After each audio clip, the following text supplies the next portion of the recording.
undergraduates, graduate students, visiting students, current students, alumni, parents, staff members, AUP faculty, faculty emeriti, members of the Board of Trustees, distinguished guests. What an honor it is to open the 50th Convocation of the American University of Paris, to welcome its 51st class of entering students, to remember today its founding and its history, and to lift a glass with you just after the ceremony, that's the characteristically AUP part, to its second half-century. In academia, the word convocation refers to a ceremonial assembly of the members of a college or a university, which is why the faculty has donned its regalia today and marched in the processional. Members of the AUP Board of Trustees, present and past, are also in attendance. Traditionally, academic convocations celebrate special events, such as the beginning of the academic year or the anniversary of an institution. And this fall, we are doing both of these important things. We are here to articulate our common purpose, celebrate our accomplishments, honor our past, and chart our future. Our Dean, Neil Gordon, would have opened this ceremony today were he with us. It is the Dean's role to herald the start of the academic year. But he is in Italy tonight, in Venice to be precise, for the world premiere of the movie based on his book, The Company You Keep. Produced by Robert Redford, it features Shia LaBeouf, Jackie Evancho, Susan Sarandon, Nick Nolte, Julie Christie, and Redford himself. In his name, very proud of his accomplishments, I hereby officially open this significant academic year.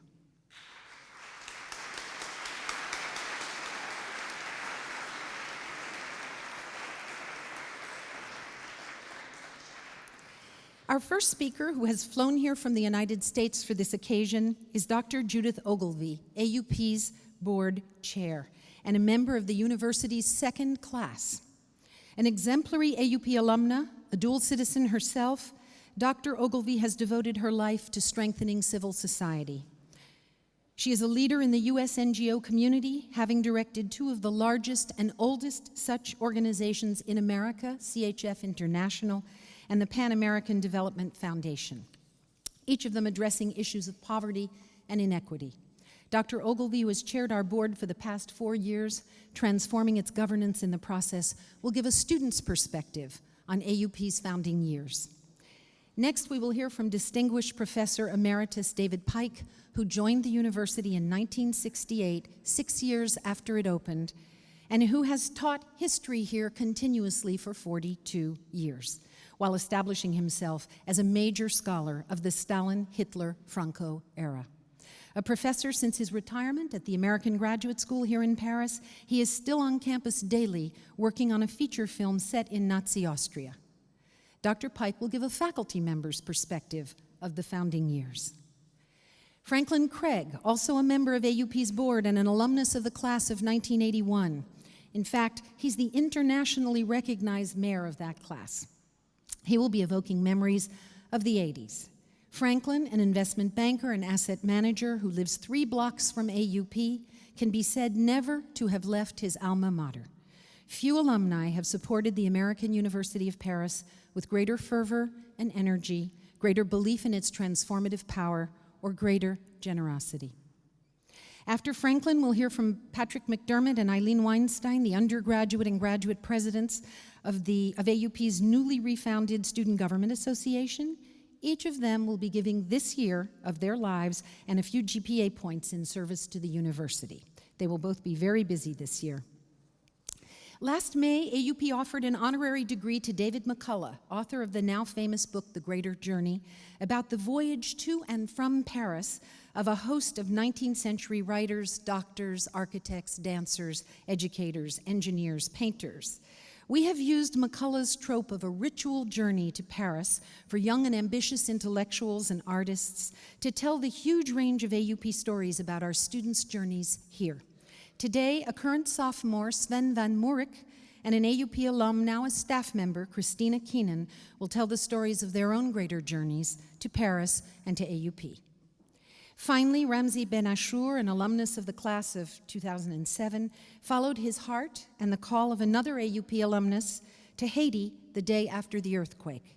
Eventually, 4 AUP alums came together there, blogging back to campus and coming away from the experience changed. 6 years out of AUP, Ramsey is the Regional Director of Heartland Alliance for the Middle East and North Africa. He works on programs supporting children in prisons, victims of human trafficking, refugees, victims of honor crimes, and other vulnerable human beings. He splits his time between, again, typical AUP graduate, Iraq, Jordan, Lebanon, Tunisia, Turkey, and Paris, where he is setting up a European office for that organization. Each of the testimonies you are about to hear will be personal. We have asked each speaker to tell his or her own story against the backdrop of the history of the American University of Paris as we celebrate today our institution's characteristic diversity, its enduring history, its interdisciplinary, comparative, and cross-cultural curriculum, its not particularly politically correct approach to difference, its compelling global mission, its inspiring and dedicated faculty, and I'm sure you will feel, after listening to them today, its remarkable students and graduates. Dr. Judith Ogilvie.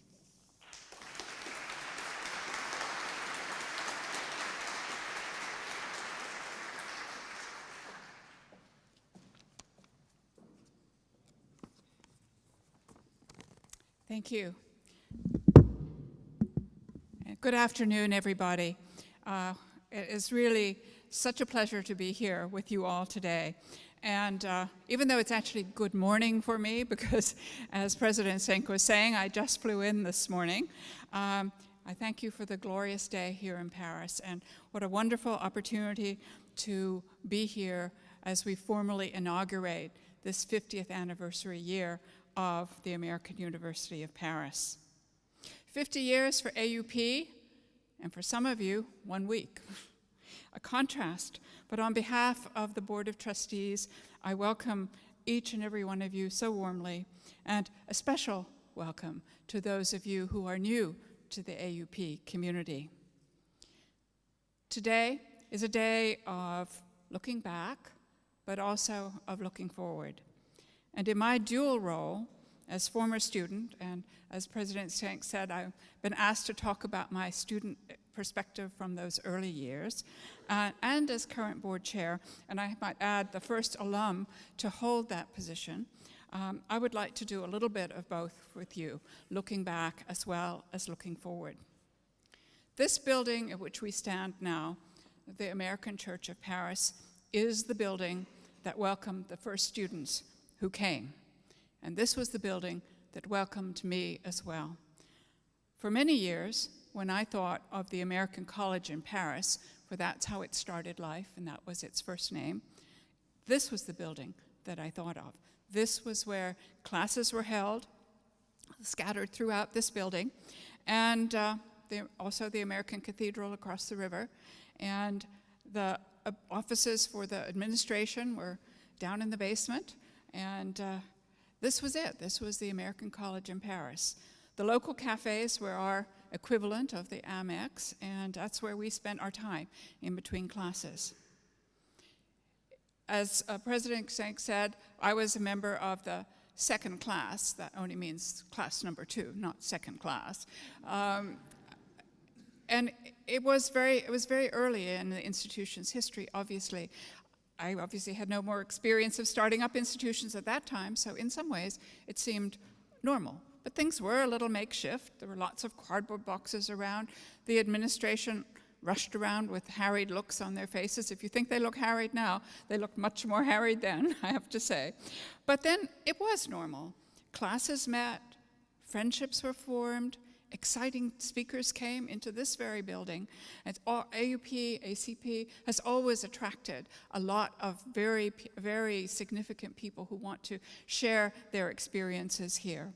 And fierce intellectual debates were held. I have to say those are some of my most standing memories of being here, as after class standing, particularly outside of the American Cathedral, where I had my class in French history, and very dynamic professor at the time. And he would stand with a few of us students afterward as twilight became evening, as we were really talking about one point or another. And it was just marvelous, marvelous time. And the time and the patience that the faculty showed and interest in us was something that has stayed with me. And then, of course, new cultural appreciation, the rich cultural programs, the opportunities to see things in Europe, but also in Paris, and the rich artistic and intellectual life here is something that I loved and has stayed with me forever. And I have to say, joie de vivre abounded. We had a marvelous time from almost every perspective. Not to say that there weren't challenges, but it was just wonderful. So let me share, this will be my personal story, a small personal story. When I was registering for my first class here at ACP, actually in the theater right next door was where registration took place, I was actually interviewed by the New York Times, which was covering the story of our registration. Can you imagine that? Registration at ACP, what a really newsworthy event. Well, believe it or not, at that time, hard as it is to believe now, the idea of American higher education in an international setting was actually quite pioneering, and it generated a lot of attention and interest. So part of my 15 minutes of fame is having had that interview and my photo in the New York Times. And within that conversation, the reporter asked me a very challenging question. He said, "Where are you from?" And I had some difficulty answering that, as I had come to ACP from Morocco, where my family was living at the time. I'd grown up with an American father and an English mother and lived around the world. So I sort of stumbled around with my answer and was quoted, to my own mortification, by the amused reporter as saying, as my having said something like, "Oh dear, I guess Morocco." As I reflect on that answer, though, it does not seem now to be such a foolish answer. And I think if I were to be asked that question today, I might have similar difficulty answering it. In fact, the difficulty arises not because I didn't belong anywhere, but because so many places do feel like home to me. So not knowing how to answer the question of where are you from, I realize now, is really quite liberating. To be possibly from and of many places is inclusive and enriching. And I realize now, in my role as board chair and having reflected much more deeply on what AUP has become than I certainly was at the time, my answer seems to me to be also an answer that is and always has been a typical AUP answer. ACP, even when it was far smaller and less diverse than now, has always crossed boundaries and has attracted people who do the same. Many of you yourselves are multicultural, having grown up and lived in many different places, and still more of you, or maybe all of you, are following the road less traveled by, seeking your own path, not doing what was conventionally expected of you. And AUP is a place where such people flourish. I myself was drawn by the prospect of living and studying in Paris, but at the same time receiving a world-class American education, and I don't use that term lightly. We had absolutely, as we do today, absolutely fantastic faculty. And then that education being transferable to the United States. Remember, at that time, it was only a 2-year institution. And at that time, it was not an easy thing to do. But this was what was promised by the founders of AUP, so we came with great faith into that basement with the cardboard boxes, and we went to our classes. We believed, and in fact, what was promised happened. Our credits were transferred, and the vast majority of those entering classes and subsequently have gone on to distinguish themselves at other universities around the world and in the United States. And as for me, that road less traveled by has made all the difference. It has profoundly shaped who I have become and the life that I'm leading, and also the opportunities that have come my way and the fulfilling career that I have. 50 impressive years later, the 2-year institution that began as ACP has matured and become a master's level university, Still, I might proudly say, inhabiting its quartier next to the Seine and in the heart of Paris. It is so different. What a journey that has been for AUP. But in its essence, I perceive that the strengths that this institution has had from the beginning have persisted. In fact, it is they, I also believe, that have enabled it to grow and to evolve and to flourish. In a weird and insidious way, the early years of ACP have also inspired me to dream the impossible dream, to try to find ways to make a meaningful difference and a positive difference, including for AUP itself. And so who would have thought, except perhaps our visionary founder, Lloyd DeLameter, that 50 years hence, the basement operations would have evolved into this remarkable institution that is AUP today. One person's dream can indeed influence a generation. And those of us who have gone before are the testimony to that. And those of you who are just beginning at AUP, so will you also be. As unexpected and somewhat humble as our beginnings were, from my perspective as a student, they did not detract at all from the excitement of being here. The stimulating classes, the outstanding professors, the interesting and talented student body, and the marvels of Paris were an unbeatable combination, and they still are. These are all the things that as students, and I speak now to you, those of you who are students here, that you will experience and which will influence you far into the future. I know they did me. And one thing that I could never have imagined as I was being registered for that first class, I'm sure of where I came from, is that I would be standing here today talking to you as the chair of the Board of Trustees. So, especially to the entering students, I say, embrace what AUP has to offer. Everything will not be easy. You'll have to work. You'll have to be open to different perspectives and new ideas and opportunities.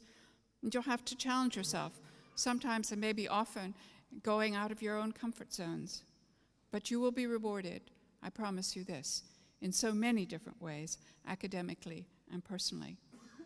And much of what you learn and become here at AUP will stay with you throughout your life.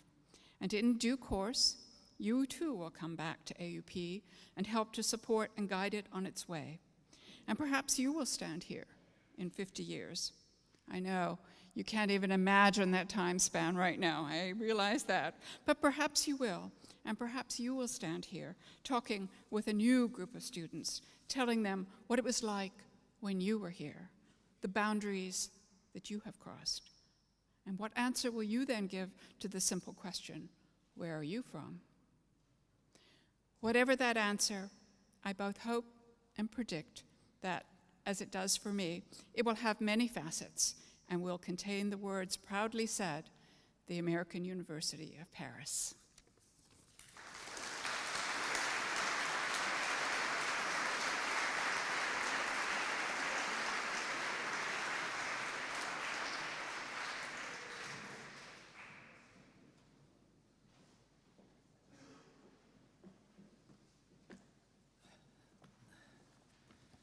Thank you, Madam President. Thank you, Madam Chairman.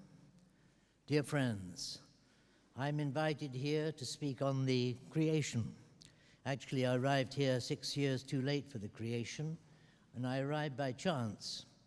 I had taken a year off. I was in Rotterdam on a ship with 600 students from Chapman University, California, going around the world. Among my students was Michael Douglas. He was already an actor, which is not a nice thing to say about a student. No, he was brilliant, in fact, already, and he prepared me for finding more. In Rotterdam, a fellow professor told me of an American college in Paris. I thought I'd go and have a look at it. So I dropped in to this building in 1967. I met the founding president, Lloyd DeLameter, who was always in a rush. He had to interview me in a taxi. And I met ACP's first dean, Carol Kidwell, a Canadian classicist with a brilliant intellect, the author of 5 biographies set in the Italian Renaissance, She resigned as dean in 1977, only to get married. Her husband, Ray Kidwell, was a barrister and a Queen's coroner, which meant, Queen's counsel, I should say, which meant she had to move to England. On that one-day visit to Paris in 1967, I met no one else at ACP, and after leaving the ship in Los Angeles, I returned to Stanford. But at Stanford, I felt more and more tempted to give ACP a try. And so I arrived here in August 1968. These were turbulent times, but in 1968, not too turbulent at arch-conservative Stanford, and not at all turbulent at conservative ACP. It was in April 1968 that the student movement began, stoked, of course, by the Vietnam War, and even more so by the draft. The SDS first, and then the weathermen. You don't need a weatherman to say which way the wind is blowing. Then came Morningside Heights.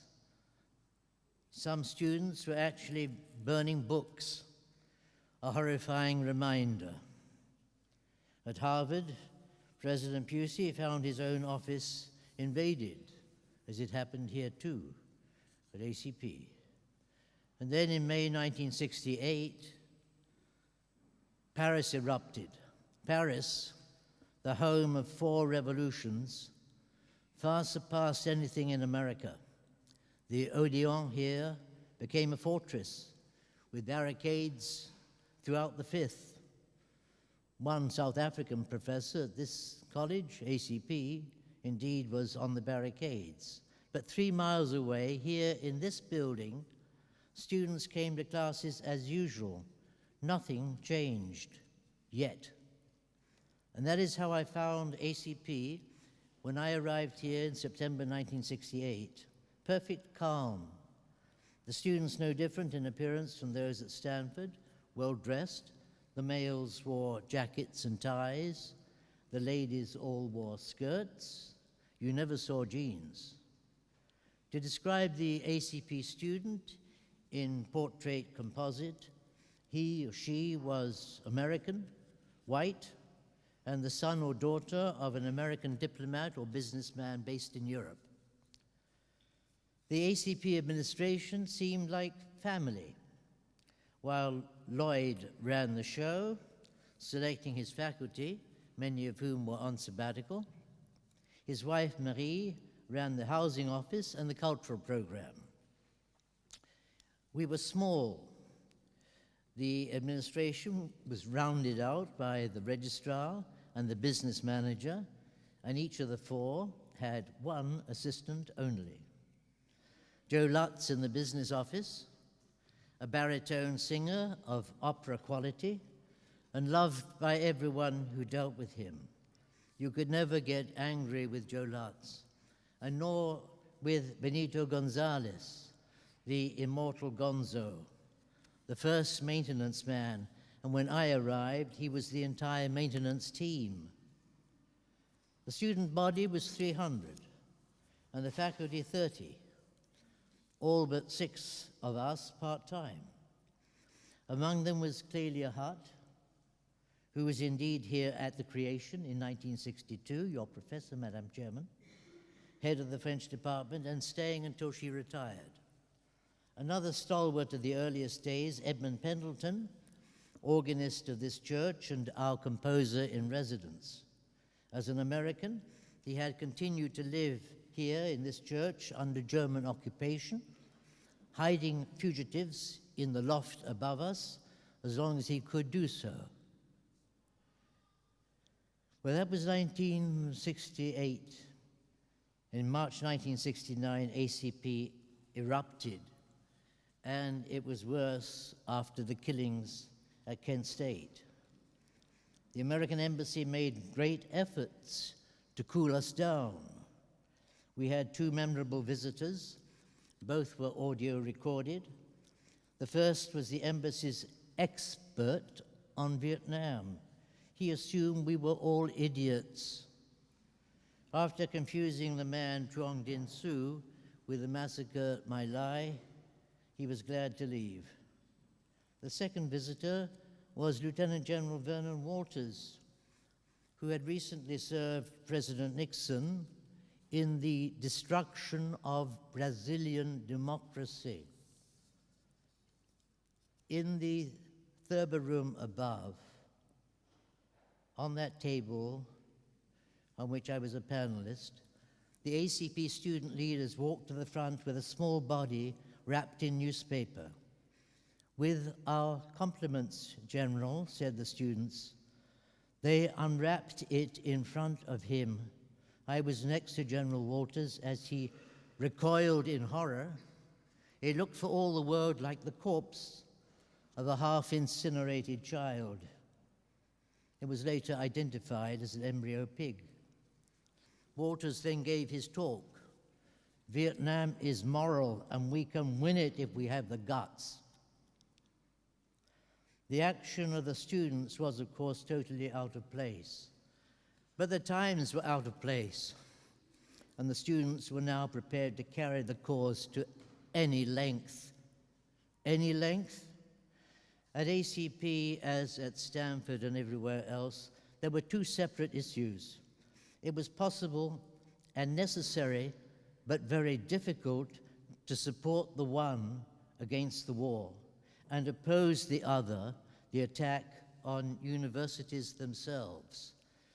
For a university, any university, this could be a matter of life and death.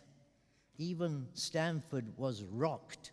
Its President Lyman is credited today with having actually saved Stanford from extinction. Universities racked by radicals, professors, as well as students, radicals who would tear down virtually all existing institutions, beginning with universities, since universities taught stuff that was no longer relevant. Why teach Shakespeare? Why listen to Beethoven? They're irrelevant. What do they say about the Vietnam War? The radicals missed the point. Liberal education seeks to liberate, just as the humanities seek to humanize. Just before Bobby Kennedy was murdered, which added to the student sense of hopelessness, Bobby Kennedy quoted from Aeschylus, "To tame the savageness in man and to make gentle the life of the world." Enough people, fortunately, began to see this. The liberal arts teach freedom of the mind. Schola in Greek means leisure, or freeing the mind, the proper use of free time, freedom to build a personal sense of values so that we cannot be manipulated by a bigot, a fanatic, or a demagogue. Academic unrest, we understand the causes, but unrest can never be anti-intellectual. A university can never accept dogma or impose its own. It cannot accept dogma even when that dogma is supported by the popular will or by national need, which is how, of course, here at this college, those supporting the war were arguing their case. A university is, after all, a special place, universitas. It's a proud Western institution. It is more than the schools of learning founded centuries earlier by Islam. The university, whatever else, is the least corrupt of all our institutions. And yet nothing is more vulnerable, more easy to destroy, and especially the young ones like ourselves. We at ACP were not even 10 years old. The oldest university in the world, Bologna, had introduced the principle, no double jeopardy, no city laws apply, no police intrude to violate the sanctuary. And yet we at ACP, the ACP radicals, moved outside the gate, that gate through which you passed. The Paris police came to the gate and then came inside the gate. ACP survived those 3 turbulent years while other institutions folded. Harmony was restored under President Damon Smith, who arrived in 1972. And since then, our proud AUP never again lost its way.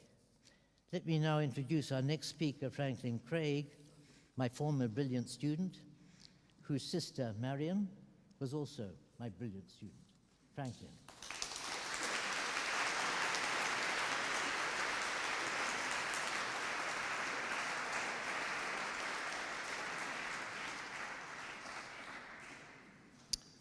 Well, writing this speech today brought me back to the days of when I was a student because I finished it about 45 minutes ago. It was like turning in a term paper, 2 minutes before the hour. So it was very interesting. So here we go. Dear friends of AUP, I'm an alumnus of AUP from the class of 1981, which was a very fine vintage. At the time, of course, it was called the American College in Paris, or ACP, and I graduated with a degree in International Affairs, which was a combined political science economics degree. I came to ACP in my sophomore year after studying for 1 year at the University of Rhode Island, which is the smallest state in the United States, for those who don't know, and which was a very different animal to ACP. Before attending college, I went to a small New England private high school run by Benedictine monks, and I was lucky enough to study in classrooms of 6 to 10 students with exceptional professors, be they laymen or monks. My freshman year at the University of Rhode Island was very different from my prep school monastery environment. It was a typical state university with 20,000 students, a small city within a bucolic setting where most students were anonymous. I remember I was very excited to take an introductory course in astronomy as an elective. Astronomy 101, it was called. I had always been fascinated by the heavens and, like most 18-year-olds, wanted to learn all about nebulae, supernovas, and black holes. But much to my dismay, when I showed up for first day of class, I find myself in an amphitheater with about 400 other eager students, all with the same textbook. Our very erudite professor, I remember, would lecture while flashing photos of celestial bodies on large screen, but it was just that, a lecture. There was no discussion, no interaction. It was a one-way traffic data download, and I believe there were only about 10 questions asked by students during the whole semester. It was like watching a very interesting documentary on television, very interesting, but cold and impersonal. It was an educational model which didn't appeal to me. I can't remember the professor's name, by the way. The student body at the University of Rhode Island was a very homogeneous. 90% of the students came from New England, New York area, and there were very few foreign students at the time. Back in Rhode Island in 1977, foreign meant you were from California or Texas. After a few months, I was very bored and realized that this school was not the place for me. So I ended up applying to ACP, the American College in Paris, which I had heard about from one of my older sisters who had taken some classes in the early 70s, and she urged me to try it out for a year and see how I liked it. I wasn't quite sure what to expect, but I had lived in Paris as a child with my parents and spoke French, so the cultural chasm wasn't a momentous leap for me. I applied to ACP and was accepted. So I packed my bags and took the cheapest flight available, which at the time was the well-traveled Icelandic Airways flight via Reykjavik to Luxembourg. Probably many of you remember that. And then bus to Paris. So after a grueling 36-hour trip, I arrived in Paris exhausted and took up the kind offer to stay with one of my French cousins who had just decided to abandon a job at his father's company to become a boulanger, a bread baker. A very noble profession in France, of course, without doubt, except that my cousin had never cooked anything in his life, let alone bread at 3 o'clock in the morning. He had convinced his father to buy him an old, dilapidated boulangerie-pâtisserie in the 20th arrondissement, and that was my pad for a few weeks until I could find my own place. My cousin offered me his best accommodation in the building, a large, elegant room above the boutique of the boulangerie, but right below the flour hold, which contained several thousand tons of flour. I was a bit surprised to enter the room with my bags on arrival to find a very fine 1 centimeter film of flour covering every square inch of the room. It was very white, very white. I just had to keep all my possessions in closed suitcases and tiptoe around so as not to kick up a flour dust storm in the room. If you closed the door too hard, a fine drizzle of flour would descend from above between the creaking floor planks. So my new life in Paris was off to a great start. The next morning I showed up at ACP to register for classes with still some flour in my hair, which I suspect is why I may still be white. But upon arrival at the 31 Avenue Bosquet building, which we all know, I didn't really know what to expect, except for what my sister told me and what I could glean from an ACP catalog. Remember, these were dark antediluvian ages, way before the information age. For those of you students born after 1985, you have to remember that the internet didn't exist. We didn't have access to websites, student blogs, and chat rooms. You pretty much had a printed catalog with some photos and word of mouth to go on, and that was about it.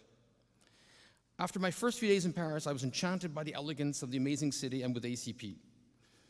The university turned out to be an incredibly interesting and surprising place, in sharp contrast to my first year in Rhode Island, where the main subjects of conversation were about the Red Sox and the New England Patriots.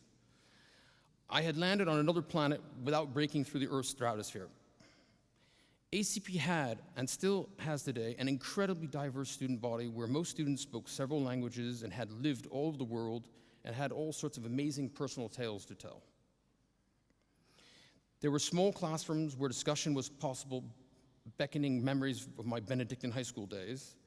I joined the football team, soccer for you North Americans, and quickly made lots of friends who were all incredible characters, each very different and unique in their own way. In my junior year, I joined the SGA and was lucky enough to receive a full academic scholarship from AUP, for which I am eternally grateful. And I stayed the full years until graduation, and I still live in Paris today. ACP was, and still is, a truly unique place which attracts people who share a common thread. The university seems to draw a special cross-section of students and faculty which isn't easy to explain nor quantify. I can sincerely say that to this day, AUP is the place where I met the greatest number of interesting people per square meter in my lifetime, and I met quite a few. Most of my best friends attended ACP and are doing fascinating things all over the world. I have very fond memories of my professors, who marked me in many ways as intellectual and spiritual guides. Dr. Latham, Terry Murphy, Dr. Gott, who's here, Dr. Stroll, and Dr. Pike, who's also present here today, just to name a few. The first course I took with Dr. Gott was American Politics 101 or something. It was a prerequisite course for the International Affairs degree, and I figured it would be a plain vanilla required course and perhaps borderline boring, as I was an American and already had a good understanding of the US political system. To my great surprise, it turned out to be a fascinating course because of the rich diversity in the classroom and the open architecture discussions which Dr. Gott encouraged. More than half of the class were non-American and came from countries with very different political systems, from Latin American and Middle Eastern dictatorships to European parliamentary democracies, and even some who had grown up and gone to school in the communist regimes in Poland and Russia. These students didn't talk much about the Red Sox. The political positions of the classmates spanned the spectrum from far right-leaning Eastern Europeans to fiery Marxists. This was, you have to remember, 1978, 1979 was the middle of the Iranian Revolution and the hostage crisis and the beginning of the end of the Cold War. There were Iranian students in the class who were pro-Khomeini and others who supported the Shah, not to mention an Iranian Kurd who had his own political agenda. The differences of opinion were dramatic, to say the least, and as were their attitudes towards American foreign policy. And these students spoke their mind. Political correctness, or that horrible acronym PC, hadn't been invented yet. Thank God. These students who signed up for the American politics class came to learn about the American Constitution and its democratic workings. For some of them, it was their first academic encounter with the US political system, but they were all very astute and well-versed in world politics, even if their positions were diametrically opposed. I think it would have been almost impossible to replicate the same classroom dynamic in a university in the United States, or certainly back in 1979 in any case. Dr. Gott had a very clever technique of asking probing questions and giving the impression he didn't know the answer, only to let a student fall into his or her own trap. Dr. Gott didn't always have the answers, but generally he asked the right questions. He was very demanding and rigorous. Every class required a 25-page typed term paper, and by typing, for you younger ones out there, I mean this, with whiteout. And there certainly wasn't any room for grade inflation in his classroom. An A in Dr. Gott's courses was reserved for demigods and hard-working students.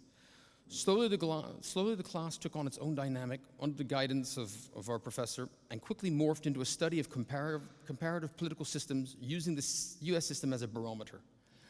Discussing international constitutional concepts like freedom of speech and free elections became alive, meaningful, and very relevant when put in the context of a student from Iran or Poland in 1978, who were taught at childhood to avoid discussion of certain subjects. I found it was very interesting and instructive to look at and study my own country, the United States, from the outside in, through the eyes of foreigners, some of whom were very anti-American. I eventually realized that I knew very little about America and its politics, and many of my preconceived ideas were indeed full of holes. My last anecdote about ACP I'd like to talk to you about is about our student-coach sports teams. I joined and helped found the football team, again, that's European football, in 1978. There wasn't a formal football team at ACP until that year, when ACP joined the FNSU, which is the Fédération Nationale des Sports Universitaires, the French University Sports League, as it was known at the time. And our team was the first to compete officially against other French universities. It was a student-led effort which was shepherded by Connie Nicholson, our ever-present student affairs advisor, sports director, and our main cheerleader and fan. We called ourselves the Tourists, which we found a very fitting description for our team. Some of the players would show up at matches with Bermuda shorts, loud t-shirts, a Michelin guide under the arm, and a 35mm camera swung around their neck. Our sports team were an immediate standout and hit in the very bleak and dull French university sports culture of the day. The football team was strong from the start in its first year, and as was the almost all-American basketball team. However, our poor fledgling rugby team had difficulty finding 15 experienced players. A few American football players were recruited and made a valiant effort to learn the game, but they usually got thrashed by the other teams. They only found their solace in the after-match parties, which were memorable and made up for the losses and the bruises. So the ACP football team, which I played on, only had 3 or 4 Americans on the team over the 3 years I played. Out of the 20-odd players, there were at least 12 different nationalities on the team, and usually 5 to 6 languages spoken on the pitch, or screamed, rather. Our goalkeepers were American and Iranian. Our defense was completely Anglophone, comprised of British, German, Poles, and Americans, including myself, and Aristo, a Ghanaian, who was the central defender and was a man made of steel. No one could get through Aristo. Our defense was very strong and organized and quite methodical. We played a very Germanic-style game on defense. During the matches, the ball would move up the pitch to a decidedly European midfield. Spanish, French, and Italian were the major languages of communication in midfield, depending on who was playing that day. We were very lucky to have a few semi-professional players who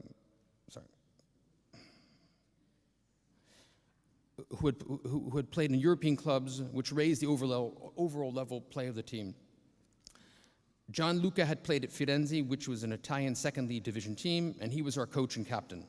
Antonio, a British Spaniard, had played in Milan, and Philippe, a Frenchman who spoke better Greek than French, had played for the junior team of Paris Saint-Germain. Our midfield was very crafty and skillful and played too fast for most of our competitors. Our offense, the strikers, was almost exclusively Persian, with the exception of one mad Greek, Yorgos, who learned enough Farsi to scream commands to the other strikers during the match. Our offense played a very loud and aggressive game with very fast dribbling and lots of crazy passes, similar to a Pelé-style Brazilian football, but always with a little twist of Middle Eastern mayhem thrown in for good measure. They were unpredictable and to the outside observer appeared to be chaotic, but they would always score with amazing speed, and they would do a victory lap screaming in Farsi after. Whatever it took to get the ball in the back of the net, they did it. The ACB football style overall was very unorthodox and disconcerting to our opponents. We won most of our matches for the first 2 years. By my senior year, the team had graduated to the highest level, the FNSU competition in the Paris League, where the competition was much more stiff. One epic match which I remember very vividly was a match against Polytechnique, which was one of the toughest teams in the Paris League. For those of you that don't know Polytechnique, it's perhaps France's most prestigious school amongst the Les Grandes Écoles. It is France's top engineering school, which Napoleon put under the stewardship of the French military. It is a bit like a cross between West Point and MIT. Well, anyway, the ACP tourists piled into cars and showed up at Polytechnique's very serious campus south of Paris to find a beautifully maintained football pitch with several hundred spectators waiting. This was quite a change from the tattered, isolated fields where we played most of our matches. Polytechnique is known by insiders as X in English. Nobody really knows why, but I suppose it's because X marks the spot. Anyway, the X players had short military haircuts and were fit and all had steely, determined eyes. These were young men from X. They were X men. These were future leaders of France, future captains of French industry and government. They were determined to win. No smiles, no words were exchanged. X men don't lose. The match started. The X men were strong and very organized and played with Cartesian precision. But after about 20 minutes of repelling their attacks, it became apparent that their game was too predictable and robotic, and they could be beaten. The tourists moved the ball up the field in English, into Italian and Spanish, and finished in chaotic fashion with our fast dribbling and completely unpredictable Persian strikers, who would have rather committed harakiri than lose. Goal! ACP 1, the X-Men 0. Karim somehow had put the ball in the net. The juggernauts from X were livid and continued to attack, but our defense was like a Maginot line with no way to circle around. Near the end of the match, ACP started to dominate the game, but the X-Men fought on and defended. A few minutes before the end of the game, one of our strikers passed a high ball to Mad Yorgos, who hit the ball hard with a backwards bicycle kick from 20 meters out with 2 defenders on him. The ball went in again, ACP 2, Polytechnique 0, and the match ended there. The X-Men had lost on their own turf in front of their supporters to a hodgepodge of immigrant students that they'd never heard of who were called the tourists. They weren't happy. As we shook our hands with our opponents after the match, I remember reading into the steely eyes of the captain and could see questions going through his mind. Who are these tourists? What is this motley crew of immigrant students who just beat us and that speak 5 languages on the pitch? What is the American Collège of Paris? Anyway, what planet are they from? I looked him back in the eyes and with a firm handshake said, we are from the planet ACP. Thank you very much.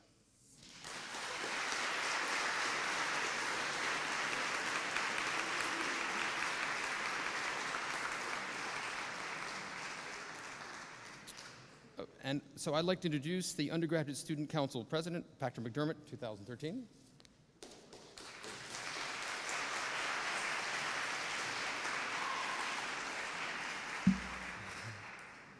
Good afternoon. My name is Patrick McDermott, and I am the Undergraduate Student Council President.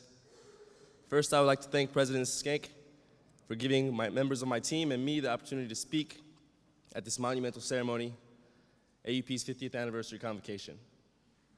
I would also like to thank you all for being here today, the Board of Trustees, administration, faculty, alumni, and fellow students. I will begin with a simple yet profound question. Where are you from? Where are you from? Without a doubt, you have all heard this question this past week during orientation. When I'm playing basketball at the Champ de Mars and someone asks me, where am I from? My answer would be, I'm from California. It seems to make sense, doesn't it? But am I really from California? Not quite. If one of you were to ask me where I'm from, my answer to that question would be, I'm from Japan. This is when the eyebrows rise and I get the puzzled faces, and I get questions like, oh, so where did you grow up in the States? I never lived in the States. Oh, so you're Japanese. You have a great American accent. And I say, I'm not Japanese, I'm American, and we speak English at home. The typical AUP student is used to this experience. We are used to giving long explanations when answering the question, where are you from? You can now understand why I tell people from the basketball court that I'm from California. But wait, what exactly is the typical AUP student? There seems to be nothing typical about us. Here, let me show you.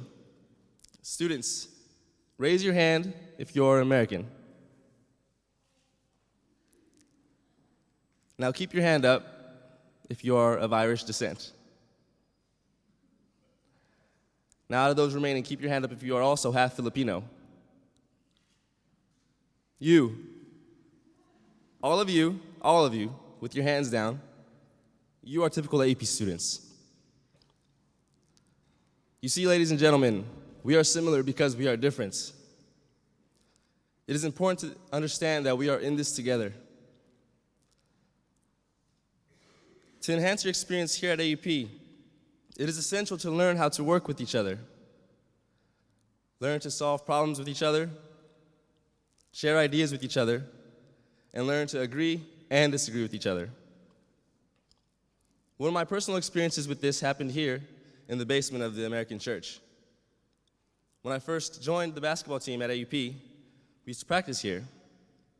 We achieved great success, and much of it was due to the two leaders on our team, one Lebanese, one Israeli, but our differences were never a concern. We played for what was most important, and that was the three letters on our shirt, AUP. And in May, when I graduate from this university, the answer to this question, where are you from, will be clear. I am from AUP. Thank you.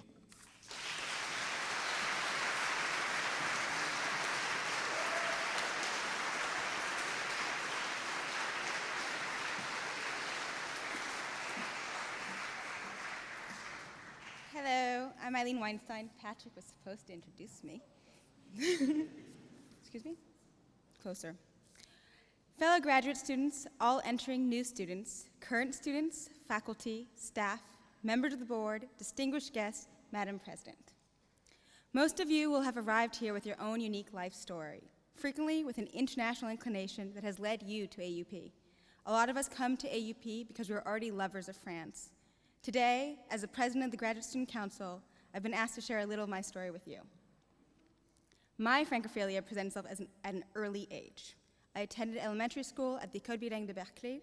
By middle school, I had learned how to tie a tie because I was always the fat, funny man in the Pagnol plays, having spent stretches of my summers and part of my eighth grade year in France. At the same time, my home in Oakland, California, I am from California, served as a sort of hostel or second home for people from all over the world. The list includes, and is no way limited to, an Argentine accountant, a Spanish math PhD, a Danish police officer, a Mexican engineer, a plethora of French exchange students, and the list goes on. This afforded me a global vision of the world, dinners that require the table to be set for 12 on a regular basis, and some long-lasting friendships with the closeness of family. As a junior at the University of Pennsylvania, while doing an internship in France, I landed on my French brother's couch, imposing on his privacy, and it also is there that I first learned about AUP. Marie-Emery, who may be here today, and David's girlfriend and now wife, was an undergraduate student then entering her senior year at AUP.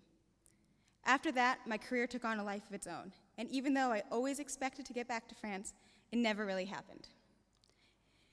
Instead, I found myself in Spain, Portugal, and England, and most recently working in startup companies in Seattle and San Francisco, spending my precious couple of weeks of vacation coming back to France to recharge with my French friends. Finally, last year, while working on what my sister and I branded Operation Liberation, I started to really examine my life decisions and to figure out what was missing. When looking at the offerings and the programs that were available in France, I decided to attend AUP because I specifically wanted an American-style education with less emphasis on hierarchy, more ability to question, and the chance that I wouldn't be the oldest person in the room. Thankfully, I have found that and more. Not only have I been excited to reacquaint myself with theory, delve into elements of policy that I had only superficial knowledge of, but also through the faculty members with whom I have worked, I've been afforded opportunities I would not be hard-pressed to find anywhere else. For me, this has taken the shape of a part-time job in France as a consultant. For fellow graduate students, it has meant work in an NGO in South Africa, the mentorship to work on a scholarly book, or an internship with magazines and fashion houses. As graduate students, we are on an accelerated track to the AUP experience. 1 year from today, many of you will be in possession of your graduate degree. It is up to you to make sure that you get the most out of it. The road here has been different for all of us. Some have come right from undergrad, and the others have had careers. Some are still trying to define what they want to do with their lives. Others already have a plan in mind. All of us will be changed by the experience here and may be surprised by where we end up. For certain members of the incoming graduate class, this will mark the first real experience abroad. For others, this is home, and then there are those of us who are used to moving and have learned to make a home wherever we are. To all of you, I wish you a bit of what the others are feeling. To the newcomers, the ease of settling into a new environment, staying true to yourself, but forcing yourself to grow. To those who are home, the wanderlust of a new place, a new approach, and at times the understanding that no, we really don't all think the same way. And finally, to the nomads in the crowd, I wish you the ability to be excited and to keep searching for the new. We come here for academic purposes, to fine-tune our brains, to dig deeply into a subject, to gain clarity, and speak clearly, and to be challenged. Here at AUP, you'll be given the tools to engage with material in small classes, knowledgeable professors, and a student body that brings with them a wide range of experiences. And so, I challenge you to do more than you think is necessary. To push yourself not just in the quantity of your reading, but the quality of your analysis. Find fellow students and professors who push you to think more. Some of my best memories at AUP involve dinners at my house and with fellow students around the table discussing the issue of race and the very different approaches to that topic in France and in the US. As you may have noticed by now, AUP is celebrating its 50th anniversary. To me, this university is at the juncture of an American approach to education, a remarkably international group of students, and a city that is as vibrant and beautiful as it at times is infuriating. It is precisely the coming together of these three things that makes AUP such a unique place, one that enters its 50th year as a learning community of students and scholars who take responsibility for their place in a complex and increasingly interdependent world. Thank you.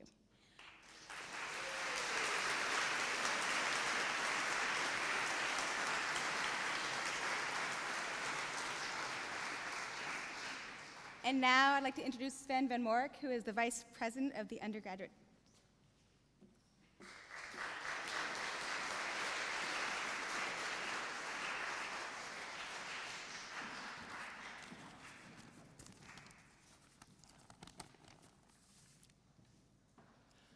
Good afternoon. So my name is Sven van Mourik, and I'm going to tell you a bit about my story at this university in the light of the book written by David McCullough, last year's honorary degree recipient. Unlike the 19th century Americans described in David McCullough's book, my own creative journey began in the Netherlands. A student at AUP whose travels have not been transatlantic but rather European, I have been asked to say a few words about this journey. And I would like to share with you 3 insights that I've had as an international student coming to an American university in Paris.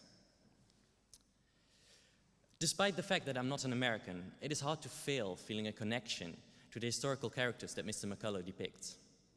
As a student leaving home behind to study in Paris, but also as a Dutchman integrating into an American community, I feel somewhat like sharing in the adventures of those Americans who set out for France in the 19th century. Indeed, there is something timeless in leaving behind a place you've known for your entire life in exchange for the excitement of Parisian life, and in my case, the fascinating ways of American education. As such, I think that many students at AUP, and not just the Americans, find themselves in a similar situation to those 19th century travelers. And so perhaps the first thing that I realized is that the greater journey is not just for those who crossed an Atlantic Ocean, but that for everyone, for all of us, there is something deeply enriching about studying in Paris that moves beyond simply being far away from home. Where this journey will take you, of course, you cannot know. But where better to face the obscurities of the future than a city of light? What captivated me while reading The Greater Journey were the observations that those Americans made. There are striking similarities between those stories and the ones I hear at AUP every day. Still, there is the awe at the imposing monuments of art and architecture, or the difficulties of French conjugations. After all these years, even, there is the allure of French art, French food, the French girls. It's the similarities between the Paris that I am discovering and the Paris of those 19th century Americans that make me confident that surely these feelings are a timeless part of Paris that will be there as well for future generations of students to discover. But there is also a very specific analogy to be found in Mr. McCullough's book. Indeed, the second insight that I've had is how the times seem as new and promising now as they did 2 centuries ago. As Samuel Morse pioneered the concept of long-distance information transfer, he had the satisfaction to see the creation of the transatlantic cable. And the relative distance between the United States and France was diminished exponentially. Morse's telegraph thus left a legacy that will make it easier for generations of future students to come to travel abroad and to be into contact with people. In the same way, today, we live in the time of that other exciting invention, the internet. Once again, distances have diminished incredibly, and exploring students can now talk and laugh face to face with friends and family on the other side of the globe. But what is left then of the greater journey in today's world? This is where AUP comes in. The internet can bring us the sights, the sounds, even something of the touch of other cultures, but it cannot bring us the experience. I thought I knew about American culture, but it was only when I, as a Dutchman, was asked to organize AUP's Thanksgiving dinner last year, that I truly realized I had never before really got the feel of it. As far as truly experiencing a different culture goes, there are no travels over the internet that can ever approximate the taste of life in a different city amongst a different people. The third and last lesson I draw from Mr. McCullough's book is that these experiences do not really pay off until you share them with others. What all those 19th century Americans had in common is not just the fact that their ideas, beliefs, sense of culture were changed profoundly. It is the fact that they took those experiences back home with them. Samuel Morse might have never left Paris and instead have coped for years with a bureaucracy that would so severely halt his inventions here in France. Instead, he went back to the States, where his inventions could become the success that would change the world. Another example, Charles Sumner, the leading US senator backing the abolitionist movement, he got his ideals about racial diversity at the Sorbonne, here in Paris. Neither of them would have had the same impact on history if they had stayed put. And Morse and Sumner, in this light, have shown me that Paris isn't the final stop, and important challenges will await all of us after we're done here. So to conclude, I would like to bring to mind Oliver Wendell Holmes, who was once a student of medicine here in Paris. He also had that courage to take his ideas and move on, and he taught others in his turn and pushed for several reforms in the United States based on French medical theory and practice. As students in Paris, however, we haven't quite reached that stage yet. So I would like to finish with a quote from Mr. Holmes from the time when he was still a student. "I have lived among a great and glorious people. I have thrown my thoughts into a new language. I have received the shock of new minds and new habits." Reading this quotation about the sense of privilege that Mr. Holmes was already aware of nearly 2 centuries ago, I feel that the last line of Mr. McCullough's book captures best the essence of what I and many students at AUP feel today on our greater journeys. What the new century might hold for them and their generation, there was no telling. For now, it was enough just being in Paris. Thank you very much.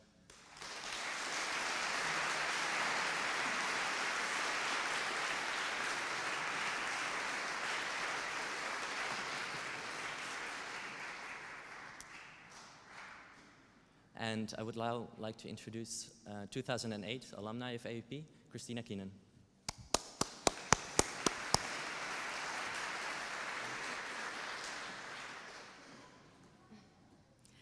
Hello everyone, my name is Kristina Keenan, as Sven just said. I'm an alum of AUP and also now a staff member. Believe it or not, but I used to be a soldier in the United States Army. And one thing that all Army soldiers learn at some point in their training is how to sing Army cadences. So for fun, I'm going to today sing you an Army cadence, but I need everyone here to help me out. Now, the way that cadences work is that I'm going to say something, and then everyone here is going to repeat it. For example, if I say, uh-oh, oh yeah, then everyone else says, uh-oh, oh yeah. I gotta leave, I gotta go. All right, that's pretty good. But how it usually works is as soon as I stop, you're gonna jump right in. This Army life is not my style. Almost. Almost. We'll do one more line. They got me looking like Gomer Pyle. All right, I think you're ready for the whole cadence now. Just follow me. I used to wear my faded jeans. Now I'm wearing army greens. This army life is not my style. They got me looking like Gomer Pyle. Uh-oh, oh yeah. I gotta leave, I gotta go. This isn't where I wanna be. I'm running away to AUP. Give yourself a round of applause.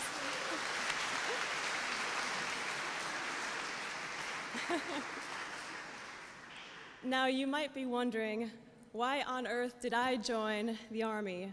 And how did I ever get to AUP? But I'm not exactly going to answer those questions because my journey to AUP is much like everyone else's. Complicated and crazy in its own way, and much too long for this speech. What I want to explain to you is my overall greater journey. In December 2003, I climbed out of an up-armored Humvee and trudged through the snow in my Army boots, a Gore-Tex field jacket, flak vest, Kevlar, and my M16 rifle. I was 22 years old, and back then people called me Sergeant Keenan. I followed my team leader down a snow-covered dirt road to a rickety shack where we were greeted by 2 Bosnian officers. We were in the mountains outside of Sarajevo, surrounded by bombed-out houses where people were still living. We sat in the Bosnian military shack, which was nothing more than an unheated room with a table, some chairs, and a coffee maker. My team leader sat down and asked one of the officers how things were going, while the other one poured us all a shot of rakia, their plum brandy, which I nearly gagged on. Through our local interpreter, the men spoke for about 10 minutes and drank their brandy. I was simply trying to soak up the moment, a girl from small town Minnesota who was simply trying to figure out just where she was. On the drive back to base, we passed a family who was in their front yard, roasting a wild pig. They waved for us to join them, and we sat on plastic chairs as they served us Turkish coffee and told us of their troubles. The father said, "Things are not going well for us. There's a lot of tension among the ethnic groups, and one has become more powerful politically. He continued, people from the other ethnic groups, they can't get jobs. They can't support their families because of it. I had no idea what to say to this, so I just stayed quiet. But a soldier from my team exclaimed, well, in America, we have many different kinds of people from all religions, and we find a way to get along. You just need to find a way to get along.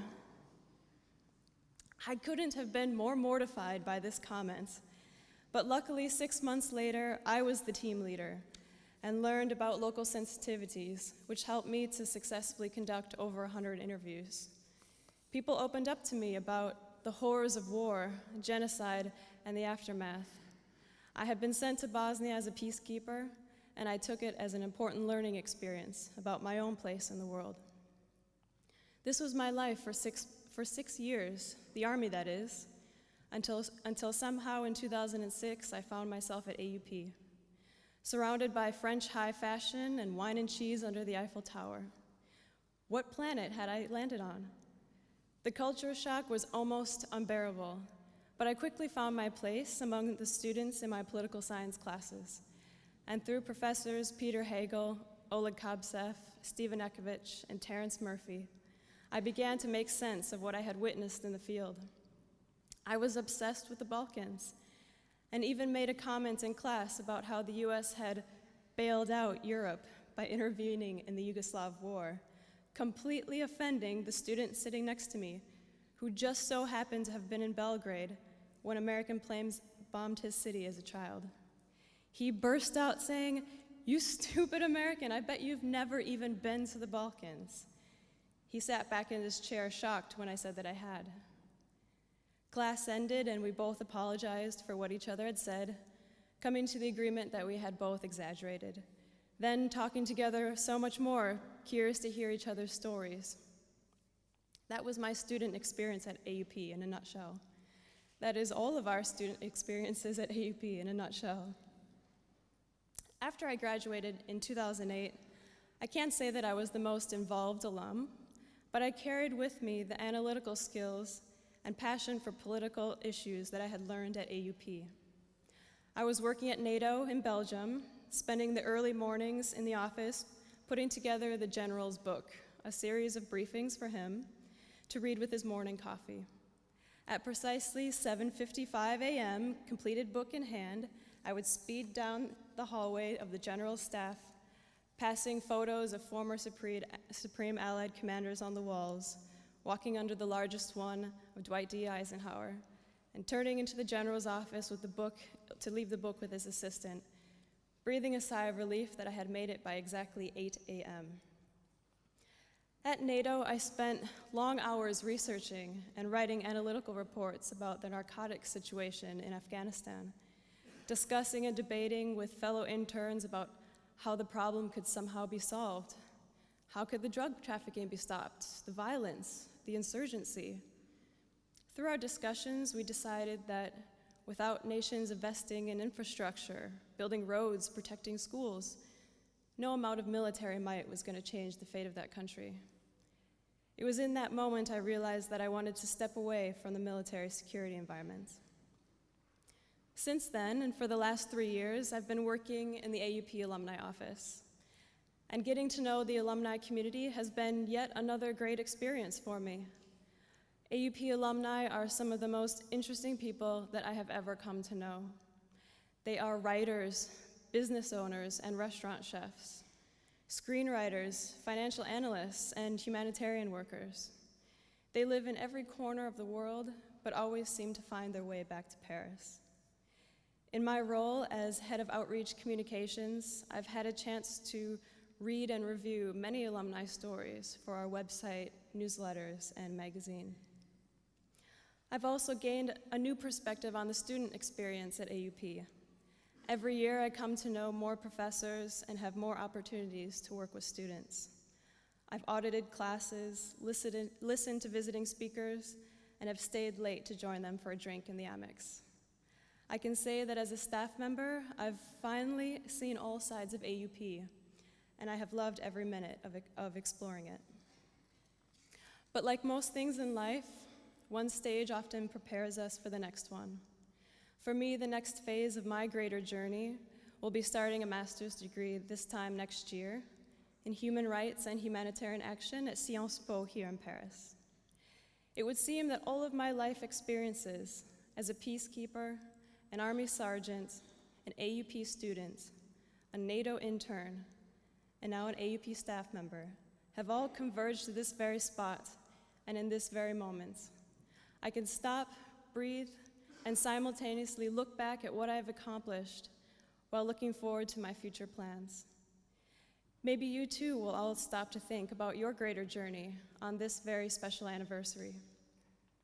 Whether AUP has changed or will change your life, help you discover your true passion, or make you more comfortable in an international setting, we all have a part to play in maintaining it.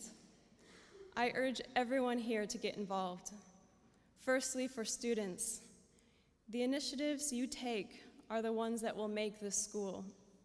Join clubs, attend student events, and organize fundraisers. It will make your experience at AUP one of the best in your lives. For faculty members, I encourage you to come to both student and alumni events. They don't want to see me at every event, they want to see you. And to alumni and parents, I encourage you to visit the campus, come for lectures, or give a presentation yourself. Be a career mentor to a student or give support to improving our campus facilities. Make AUP the place you want it to be, now and in the future. Remember that we, the university's students, faculty, staff, alumni, and parents, are what makes AUP the university that it is. Thank you, and happy 50th anniversary, AUP.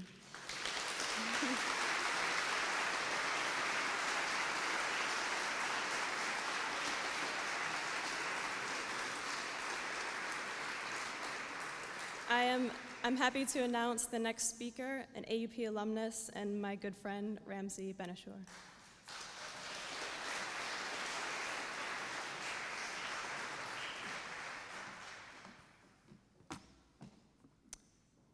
You know, it's a bit strange to be standing up here right now, because not too long ago, I would have been a student in the audience.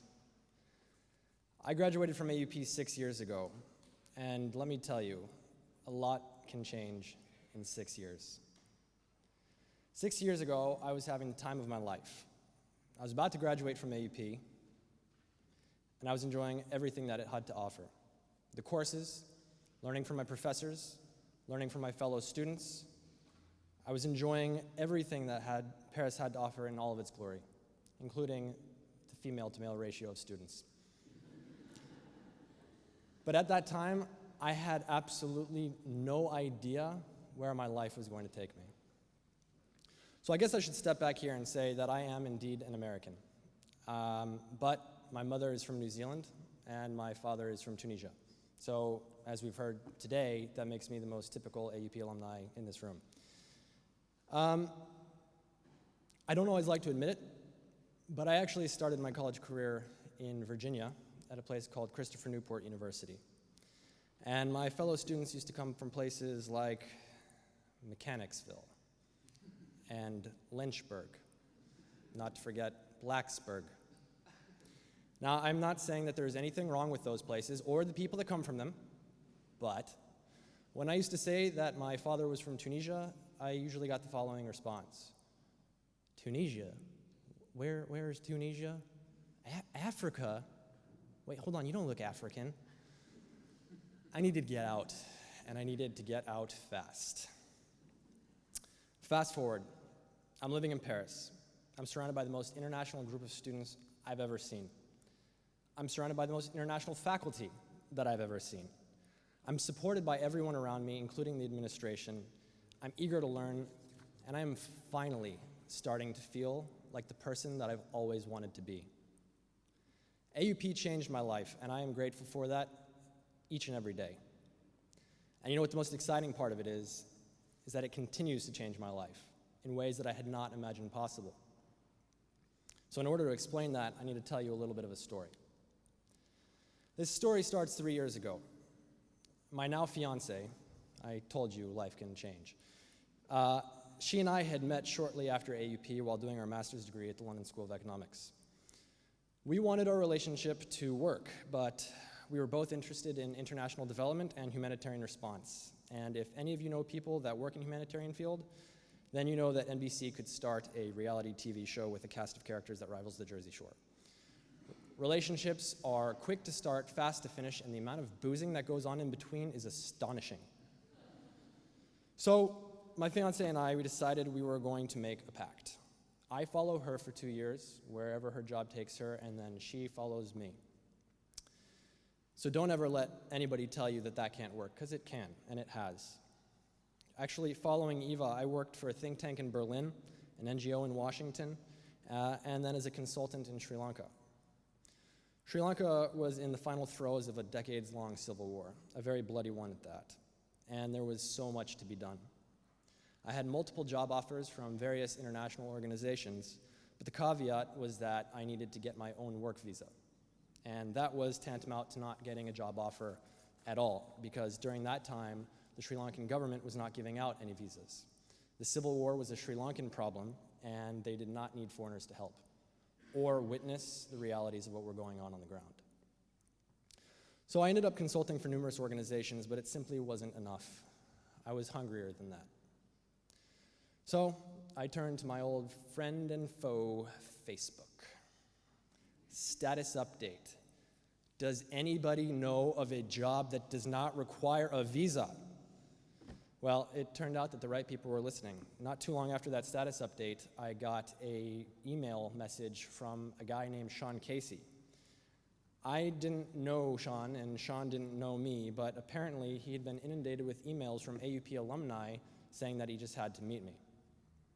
So he told me that he was working for an American human rights organization called Heartland Alliance, and they had a program in Sri Lanka working with child soldiers. He was going to arrive in 2 weeks' time, and he wanted to meet me. So when I met Sean, we talked about all the different things we had worked on, what we had hoped to do with our careers, and how AUP had given us a great start. It was a pleasurable encounter, but one that ended in disappointment. Heartland Alliance, like all of the other international organizations, was having trouble getting visas for any international employee. We should totally work together at some point, though, he said.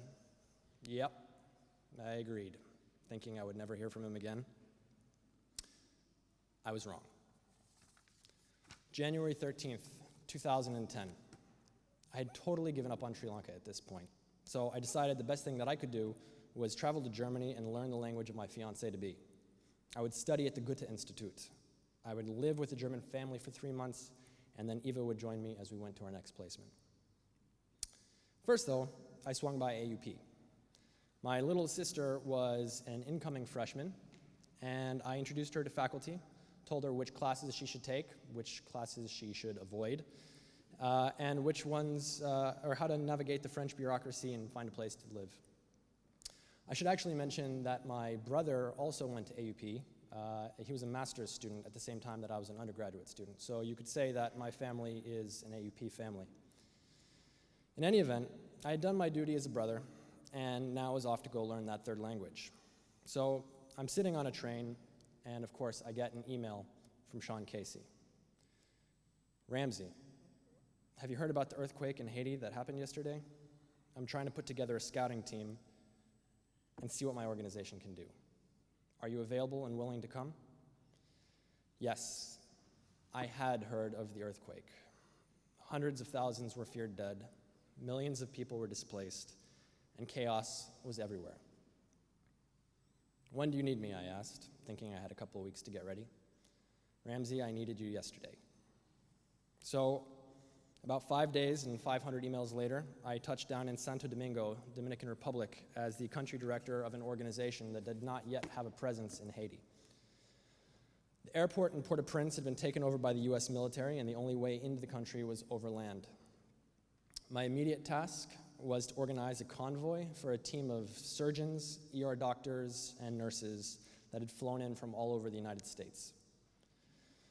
Heartland Alliance had raised some funds, and I was to use them to get mobile medical clinics set up, establish a base of operations, attend UN emergency coordination meetings, and try and secure additional funds to set up programs that were desperately needed. I was totally overwhelmed. But within 5 months, we had a staff of 115 and a $6 million budget. Within a year, we had a staff of 172 and a budget of $9 million. And something that I'm personally very proud of the 172 staff that we had, 169 of them were Haitian. If any of you out there end up working in humanitarian context, or development context for that matter, I'm going to tell you something that I learned right here at AUP, with the guidance of professors like Ali Ranama and Farad Nomani. Hire locally. When you pay an expat, that salary goes directly into a foreign bank account. It is used to pay for cars back home, gas back home, phones back home, food back home, anything you name, it's back home. In other words, it does absolutely nothing for the people in the country that you are trying to help. When you employ locally, that money goes directly into the community. It's used to buy locally grown food in local markets. It's used to send Haitian children to school. It's used to support local farmers. So even if your programs fail, which they often do and often will, you have at least succeeded in some level of local economic development. In the 2 years that I lived in Haiti, I worked with and collaborated with 6 AUP alumni: Sean Casey, Natalie Margie, Dana Bachesco, Wanja Liboni, Katya Unger, and Ramon Browers. In some weird twist of fate, the world brought 7 of us together to do what we could to help the people that needed it the most. So we worked together to put programs in place that served the most vulnerable populations. We got teams of civilian police hired and trained and stationed at the borders to stop the deluge of child trafficking that was taking place. We developed teams of local psychologists to provide psychosocial support to the traumatized. And we hired and trained teams of young social workers to scour the country for children that had been separated from their families. We then worked day and night to trace those families down and put them back together. There were a lot of happy endings in our work, and a lot of sad ones too. And I'd like to take just the last few minutes of my time here just to tell you one story of one child that we worked with. 6 months after the earthquake, I was called by a hospital located about 6 hours from Port-au-Prince. A young boy had been hit by a car, and the hospital had healed his wounds, but they didn't know what to do with him now. His family was dead. So I dispatched one of our emergency response teams who went to go meet with Geoffrey, who was aged 11. Geoffrey had been out playing football while the earthquake happened. Buildings all around him crumbled. Dust flew into the air. And scared and confused, he ran back home to try and find his family. But what he found was the debris of a collapsed house. His neighbor was there and screaming. His entire family was dead. His neighbor told him that his entire family had been in the house when it collapsed. He was devastated. He was alone, and he was now an orphan at age 11. So Geoffrey lived in the streets of Port-au-Prince and survived day to day by begging. He eventually saved up enough money to buy a train ticket to the countryside where he heard there were more opportunities for work. And that's when he got hit by a car and met with my team and colleagues. He told his sad story to our team of social workers who sat with him patiently and often asking him strange questions. Geoffrey, where are your parents? They're dead. Well, I know this is weird, but did your mom or dad, did they ever used to have a cell phone before the earthquake? Yeah, my mom did. And can you remember that phone number? Yeah, it's, the team leader picks up her phone, dials the number of Geoffrey's dead mother. And guess who picks up? Geoffrey's mom. You see, the neighbor was right when he said that Joffrey's family was all dead and inside that building. At least almost right. Joffrey's mom had been out at the market when the earthquake happened. She ran home to try and find her family, only to find that her house had collapsed and was a pile of rubble with her whole family dead inside. So she got on a bus and went to the countryside where she heard there were more opportunities for work.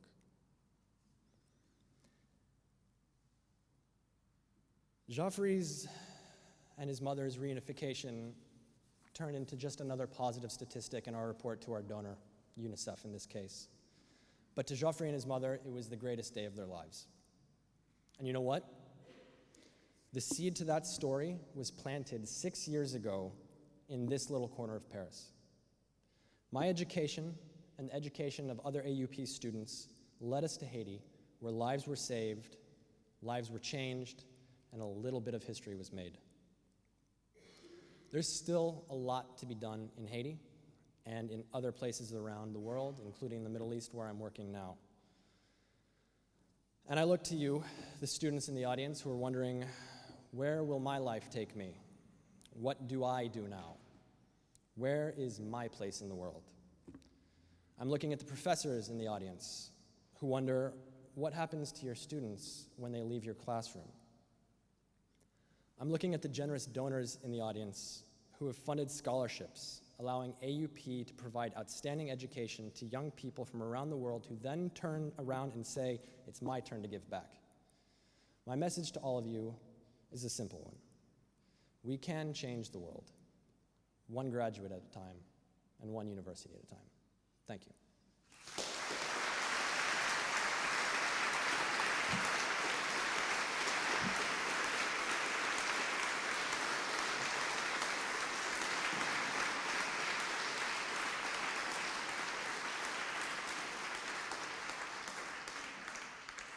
Thank you very much. I'm proud to ask Celeste Schenck to come back up to the stage. Thank you.